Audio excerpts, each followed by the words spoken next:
Start कर दिया। Hello students, my self Vijay Kumar.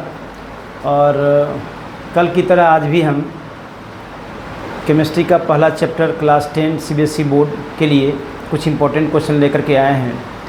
और तुम लोग लगातार वीडियो पर बने रहना और इसको देखना है, अध्ययन करना है।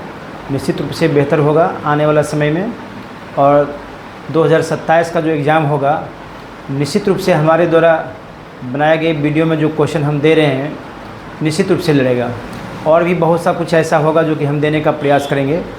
फिलहाल यहाँ पर एक क्वेश्चन है कि a solution of a substance x, कहता है solution of a substance x. Substance x का एक सोल्यूशन है जिसका is used for white washing. कहता है कि एक सब्सटेंस एक्स है, अननोन सब्सटेंस है, इसके बारे में पता लगाना है। सब्सटेंस एक्स है जिसका सॉल्यूशन का यूज वाइट वॉशिंग में किया जाता है, यानी घर का जो दीवार होता है, जो हम उसकी पुताई करते हैं, उसमें इसका इस्तेमाल होता है इस सब्सटेंस का। कब? जब इसको वाटर में डिजोल्व कर दिया जाता है तब। इसको आइडेंटिफाई करना है कि आखिर अननोन सब्सटेंस एक्स जो है वो क्या है। इसके बाद कहता है कि पहला का है, फर्स्ट में क्या होगा आंसर सो देखना है। क्वेश्चन पहला है कि नेम द सब्सटेंस एक्स। ये जो अननोन सब्सटेंस है, इस सब्सटेंस का नाम बताना है कि ये अननोन सब्सटेंस एक्स जो है यह कौन सा सब्सटेंस है। और जब पता लगा लिए तो इसका फॉर्मूला भी लिखना है, राइट इट्स फॉर्मूला। तो हम इस प्रश्न का आंसर इस तरह से देते हैं कि नेम द सब्सटेंस एक्स। कहता है कि सब्सटेंस का नाम क्या है, इसका नाम हो गया calcium oxide, calcium oxide according to CBSE marking scheme for class 10th। कहता है कि नेम द सब्सटेंस एक्स, हमने नाम लिख दिया कैल्शियम ऑक्साइड। इसका और भी नाम होता है क्विक लाइम, इसका और भी नाम होता है क्यूक लाइम, ये भी दे सकते हैं। इसके बाद इसका आधा पार्ट है कि राइट इट्स फॉर्मूला। हम इसके फॉर्मूला को लिखेंगे, यहाँ लिख देंगे फॉर्मूला, फॉर्मूला। और फार्मूला को लिखने के बाद लिख देंगे कैल्शियम ऑक्साइड CaO होता है। ये हो गया पहला क्वेश्चन का आंसर हो गया। क्वेश्चन नंबर 2 में क्या दिया हुआ है, क्वेश्चन नंबर 2 को पढ़ना है। कहता है कि right the reaction of the substance x. कहता है सब्सटेंस एक्स से रिलेटेड हमको एक रिएक्शन देना है। कहता है named in above with H2O। ये जो यहाँ पर सब्सटेंस एक्स आया, इसको हम वाटर के साथ रिएक्ट कराते हैं और वो जो रिएक्शन जो होगा वो रिएक्शन यहाँ लिखना है, ये क्वेश्चन नंबर 2 में। तो यहाँ पर सब्सटेंस एक्स जो है वो डिक्लेयर हो गया कि यहाँ पर सब्सटेंस एक्स है वो कैल्शियम ऑक्साइड है। और ये कैल्शियम ऑक्साइड सॉलिड स्टेट में रहता है। अब प्लस यहाँ पर क्या कहता है कि उसको रिएक्ट करा देना है वाटर के साथ। तो यहाँ पर हम वाटर लिखते हैं। ये वाटर का फिजिकल स्टेट लिक्विड में होता है, इसलिए बगल में हम L कर दिए।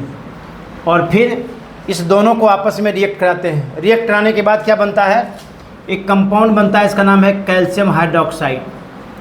ये कैल्शियम हाइड्रोक्साइड कहलाता है। और इस प्रोडक्ट के साथ लॉट ऑफ मात्रा में क्या निकलता है, हीट एनर्जी रिलीज होती है। तो ये कैल्शियम हाइड्रोक्साइड हो गया, ये एक्वस सॉल्यूशन होता है। इसका नाम है लाइम वाटर भी हम लोग बोल सकते हैं, लाइम वाटर।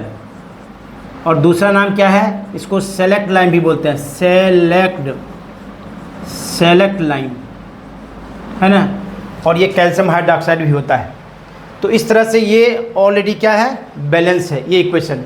तो इस प्रश्न का आंसर हम इस तरह से मार्किंग स्कीम के अनुसार देंगे तो निश्चित रूप से हमें बेहतर अंक मिलेगा। फिर अगला हम देखते हैं।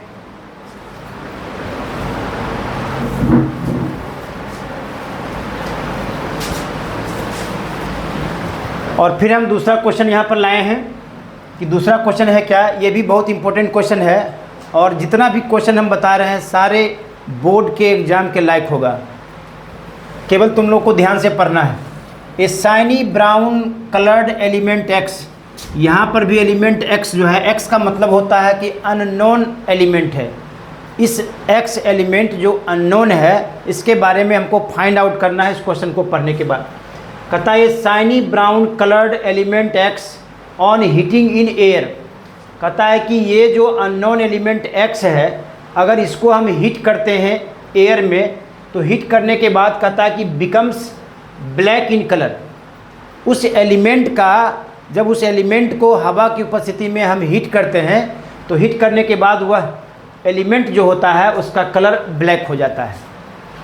उसके बाद कहता है कि नेम द एलिमेंट एक्स। यदि गर्म करने के बाद उसका कलर ब्लैक हो जाता है तो ये आइडेंटिफाई करना है कि वह एलिमेंट क्या होगा।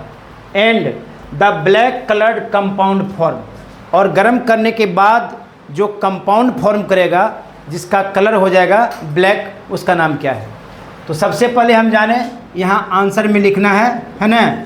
ये आंसर में तुम्हारा होगा कि जो एलिमेंट एक्स है ना, एक में हम देते हैं कि एक्स एलिमेंट जो होता है उसका नाम है कॉपर, है ना।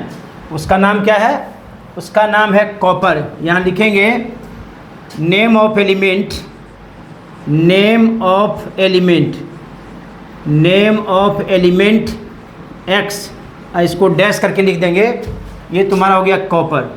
एक प्रश्न का आंसर इसे हो गया। बहुत लंबा चौड़ा लिखने से फ़ायदा नहीं होगा, टू द पॉइंट लिखना है। मार्किंग स्कीम के अनुसार नंबर इसमें भी उतना ही मिलेगा। कहता है shiny brown colour element x on heating in air becomes black. कहता है कि एक ऐसा एलिमेंट है जो अननोन है लेकिन वो शाइनी ब्राउन है। ब्राउन है और शाइनी का मतलब होता है ब्राइटनेस, लेकिन जब उसको हम हवा की उपस्थिति में हीट करेंगे तो उसका कलर ब्लैक हो जाएगा।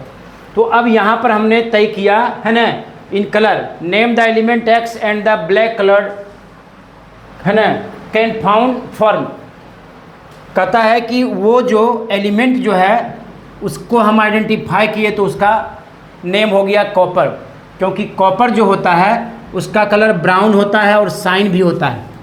तो हम ये पहचान लिए। अब कहता है कि यदि हम इसको हीट करते हैं, ये दूसरा इसमें है कि अगर हीट हम करते हैं तो ये कॉपर है और कॉपर को हम हवा की उपस्थिति में हीट करते हैं यानी गर्म करते हैं। यहाँ पर लिख देंगे हीट। ये अगर हीट करते हैं तो यहाँ पर बनाता है कॉपर 2 ऑक्साइड। इसका नाम है कॉपर 2 ऑक्साइड, CuO। यहाँ पर होता है कॉपर 2 ऑक्साइड, इसका नाम हो गया कॉपर 2 ऑक्साइड।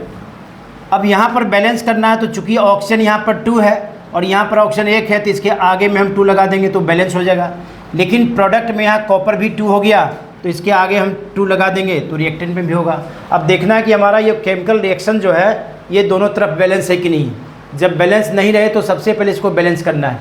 तो आपके प्रश्न का आंसर हो गया कि ब्लैक कलर्ड कंपाउंड जो फॉर्म करता है वह कंपाउंड है कॉपर ऑक्साइड, और इसका कलर क्या होता है? इसका कलर होता है ब्लैक। तो this is the answer of this questions, है ना। इम्पॉर्टेंट क्वेश्चन है, इसका पूरा ख्याल रखना है और प्रैक्टिस करना है, प्रयास करना है। हम लगातार आपके लिए क्वेश्चन बनाते रहेंगे। आप केवल जो है ना रेगुलर हमारे वीडियो को देखते रहिए, लाइक भी कीजिए, सब्सक्राइब भी कीजिए।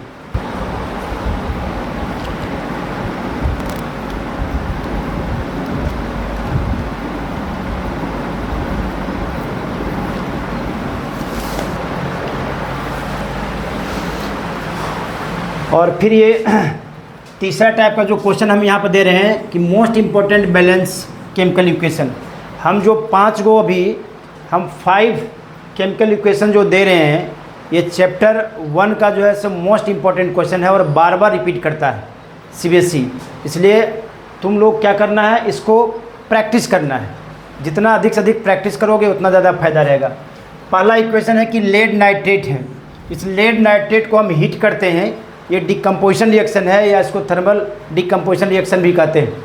ये लेड नाइट्रेट है। लेड नाइट्रेट को जब हम हीट करेंगे तो ये लेड नाइट्रेट किस में टूटता है? लेड ऑक्साइड में टूटता है, नाइट्रोजन डाइऑक्साइड में होता है और प्लस ऑक्सीजन रिलीज करता है। अगर लेड नाइट्रेट को जब हम हीट करेंगे तो हीट करने के बाद ये लेड नाइट्रेट जो होता है, जो कम्प्लेक्स कंपाउंड है, ये डिकम्पोज करता है और डिकम्पोज करने के बाद लेड ऑक्साइड नाइट्रोजन डाइऑक्साइड और ऑक्सीजन में कन्वर्ट कर जाता है। अब ये हो गया, तब इसको बैलेंस करना है। यहाँ पर हम देखेंगे कि यहाँ पर हमारा नाइट्रोजन जो है सो 2 है और यहाँ पर नाइट्रोजन क्या है? 1 है। तो अगर हम इसको बैलेंस करेंगे तो ये 2 हो जाएगा, है ना।